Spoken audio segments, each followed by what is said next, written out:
Good evening everyone, welcome back to your channel study IQ skills. मेरा नाम है Udisha. Unfortunately due to some confusion आज आपकी दोपहर की क्लास नहीं हुई थी, बट आपकी क्लास का टाइमिंग वही रहेगा 3:30 PM एंड कल आप लोगों के लिए एक बहुत ही अमेजिंग सेशन भी हम लोगों ने प्लान किया है। लेकिन आज की जो क्लास आपकी पेंडिंग थी उस क्लास को भी छोड़ना ठीक नहीं है, क्योंकि हमें हमारी जो सीरीज थी, जो कि हमारी ऑलमोस्ट 7 to 8 डेज की सीरीज थी, उसको कंप्लीट करके हम लोग आज इसे क्लोज करेंगे और कल से कुछ नया शुरू करेंगे आपके इसी चैनल पर। तो हमारा जो आज का सेशन है वहां पर हम सीखने वाले हैं कुछ ऐसे फ्रेजेस जो कि बहुत ज़्यादा इम्पैक्टफुल होते हैं। यानी वही बात जब हम एक बहुत ही एवरेज तरीके से बोलते हैं तो शायद वहां पे हमारा काम नहीं बनता, लेकिन उसी बात को अगर हम एक थोड़े से फॉर्मल और इम्पैक्टफुल मैनर में बोलें तो डेफिनेटली उससे रिजल्ट मिलने की संभावना बढ़ जाती है। सो आज मैं आपको ऐसे ही फ्रेजेस सिखाने वाली हूँ, विद मीनिंग सिखाने वाली हूँ, और आपको उसे यूज भी करना होगा। तो सबसे पहला फ्रेज जो हमारे सामने है, that is I am of the opinion that. हम अक्सर कहते हैं यार मुझे ऐसा लगता है, मेरा ऐसा मानना है, मैं ऐसा सोचती हूँ। इस तरीके की बातें जब हम कहते हैं यार मेरे को लगता है, या मैं सोचती हूँ, या मैं चाहती हूँ, या मैं मानती हूँ, तो वहाँ पर आप अंग्रेजी में कह सकते हैं I M of the opinion that. जैसे मुझे ऐसा कहना है कि यार मुझे ऐसा लगता है कि बाहर के खाने से ज़्यादा अच्छा घर का खाना होता है। I am of the opinion that the home cooked food is better than the outside food. यानी मेरा ऐसा मानना है कि घर का खाना बाहर के खाने से बेहतर होता है। इसका अर्थ क्या है? मेरे ख्याल से, मेरे सोचने में, मेरी राय से। ये आपका एक ऐसा फ्रेज है जो आप लोग बहुत कॉमनली यूज करते हैं और आगे भी यूज कर सकते हैं, बस थोड़ा सा डिफरेंट है ना। हम हमेशा कैसे कहते हैं आई थिंक, आई फील। ये सब बार बार कहने से अच्छा है कि थोड़ा सा अपने आप को एक बेहतर एडवांस तरीका सिखाओ जिससे तुम्हारी बातों में और ज्यादा वजन आए, जिसको कहते हैं ना there is more weight to your statements. Next is in accordance with your instructions. यानी आपने जैसा कहा था हमने वैसा कर दिया है। अक्सर हम लोग इस तरह से बोलते हैं कि आपने जैसा कहा हमने वैसा कर दिया, यानी I did what you said. बहुत ज्यादा हो जाता है तो अंग्रेजी में बोल देते हैं I did what you said, right. लेकिन अगर एक फॉर्मल सिचुएशन है और हमें थोड़ा एडवांस तरीके से उसी बात को बोलना है तो हम कहते हैं इन अकॉर्डेंस विद योर इंस्ट्रक्शंस, यानी आपके निर्देश के अनुसार। ठीक है, अगर मैं यहीं पर इन अकॉर्डेंस विद योर रिक्वेस्ट, आपकी विनती के अनुसार, यानी किसी ने तुमसे कुछ रिक्वेस्ट की थी, कुछ मांगा था, कुछ कहा था, तो आपने कहा था इसलिए हमने कर दिया है। इन accordance with your request, in accordance with your instruction, in accordance with your desire, आपकी इच्छा के अनुसार। तो जब भी हमें के अनुसार बोलना है तो हम इन अकॉर्डेंस विद का यूज कर सकते हैं। नेक्स्ट देखते हैं, इट इज एविडेंट दैट। बिल्कुल साफ दिखता है, it is clear, it is visible. ऐसे फ्रेजेस और वर्ड्स को हम लोग यूज करते हैं, राइट। लेकिन थोड़ा सा लेवल अप करके अगर उसकी जगह आप ये बोलें इट इज एविडेंट, यानी बिल्कुल साफ दिखाई दे रहा है, स्पष्ट दिखाई दे रहा है, या समझ में आ रहा है। जैसे कभी कभी होता है कि तुम कहना चाहते हो कि मुझे साफ समझ में आ रहा है कि तुम बाहर नहीं जाना चाहते। It is evident that you don't want to go out. It is evident that education is being pushed back in our society. है ना, एजुकेशन को पीछे किया जा रहा है हमारी सोसाइटी में। तो जब भी आपको कोई चीज़ बिल्कुल साफ समझ में आ रही है, बहुत क्लियरली विजिबल हो रही है, आप वहाँ पर थोड़ा सा लेवल अप करके इट इज़ एविडेंट बोल करके अपनी बात को रखने की कोशिश करिए और इम्पैक्ट देखिएगा। नेक्स्ट देखिए, पर योर रिक्वेस्ट। अब कई बार हम क्लाइंट को मेल लिखते हैं, कई बार हम कस्टमर्स से डील करते हैं और हमें कहना होता है कि सर जैसा आपने रिक्वेस्ट किया था आपकी पासबुक आ गई है, और या आपने कहा था आपका प्रोडक्ट हमने ऑर्डर कर दिया है, या हमने आपकी फ़ाइल को आगे बढ़ा दिया है।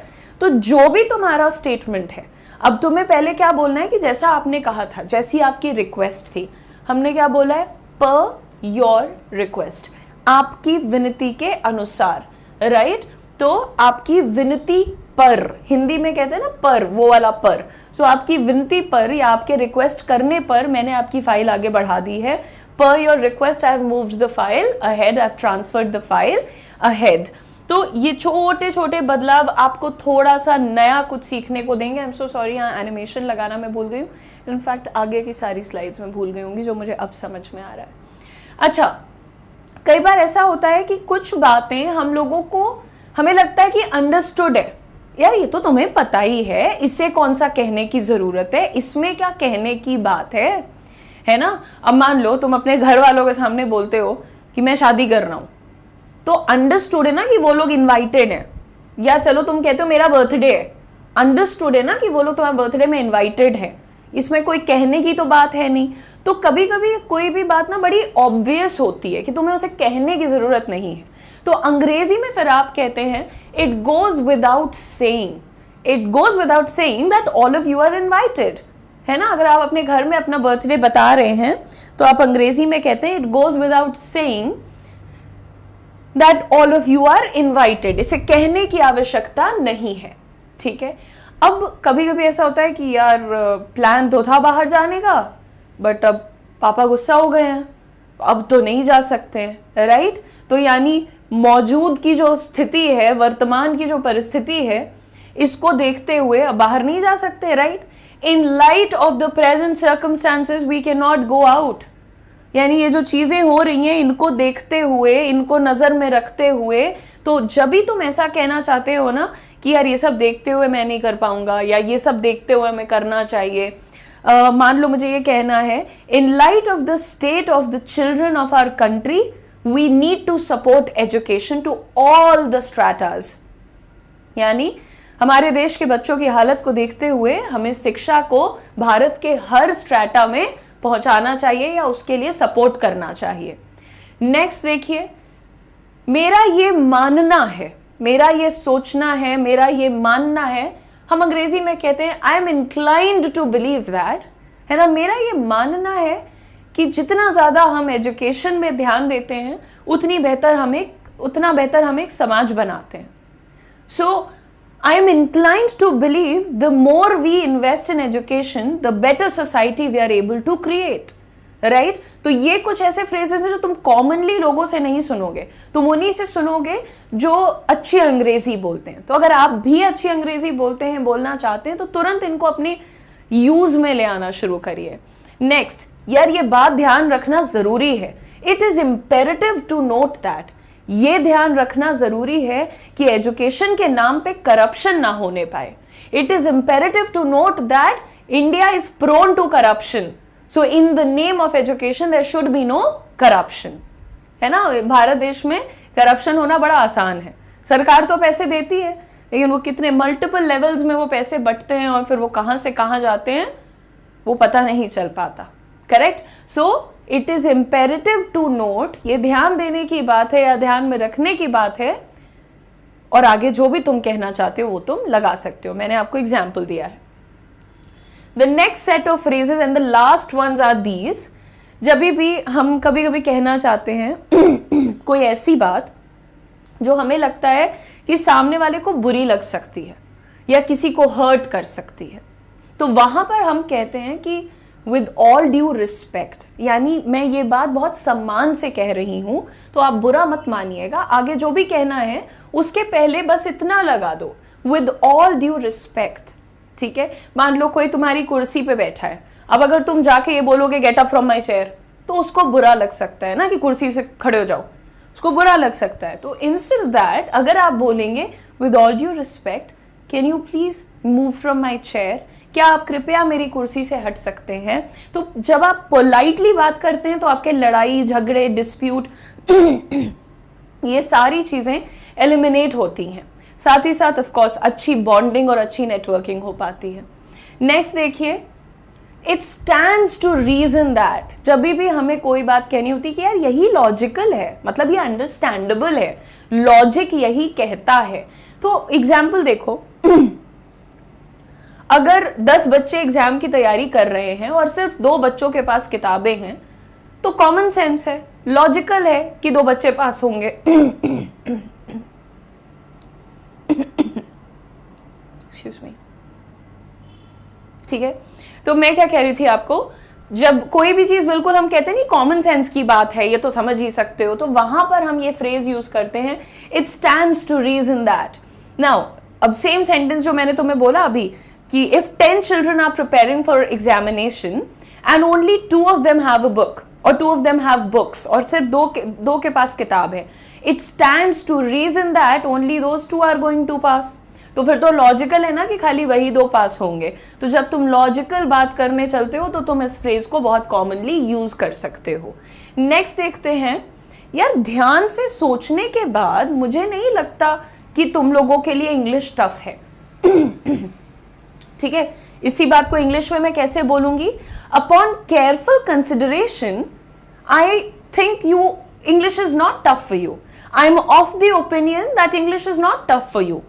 ध्यान से सोचने के बाद या बहुत चिंतन करने के बाद, अपॉन केयरफुल कंसिडरेशन, तो जब भी तुम कुछ बात बहुत सोच विचार के करने जा रहे हो वहां पर तुम बोलो अपॉन केयरफुल कंसिडरेशन। ठीक है, next and the last one is, आज के समय में, in this day and age nobody really cares about caste, religion and such discriminatory practices। यानी आज के समय में किसी को कास्ट और रिलीजन से क्या लेना देना है, किसी को फर्क नहीं पड़ता है, राइट। तो ये आपके पास जितने भी फ्रेजेस मैंने सिखाए हैं ये आपके दिमाग में अपने आप नहीं बैठ जाएंगे। आप इन्हें जितना ज्यादा प्रैक्टिस करेंगे, आई थिंक अराउंड 15 फ्रेजेस मैंने शेयर किए हैं, और आप इन्हें जितना ज्यादा प्रैक्टिस करेंगे उतना ज्यादा ये आपके दिमाग में बैठेंगे। और आप डरिए मत, आप किसी और के बारे में मत सोचिए, आप इन्हें बेझिझक सही सिचुएशन में यूज करना शुरू करिए। और अगर आप कहीं यूज नहीं कर रहे हो तो एटलीस्ट अपने शीशे के सामने अपने आप से बात करते वक्त, क्योंकि ऑफ कोर्स हर बंदा अपने आप से बात करता है, राइट। एक्सपर्ट ओपिनियन तो लेते हो ना अपना कि यार उसकी शादी में जाऊं या नहीं जाऊं, in my opinion I need to go to his wedding, ऐसे बात की जाती है खुद से। तो करके देखो, trust me you will start speaking in English and it is not really a big deal. ठीक है, इतना बड़ी बात है नहीं जितना हवा बना दिया जाता है चीजों का। ठीक है, तो आप लोग ये सारी चीजें अगर प्रैक्टिस करेंगे तो ये आपको आ जाएंगी।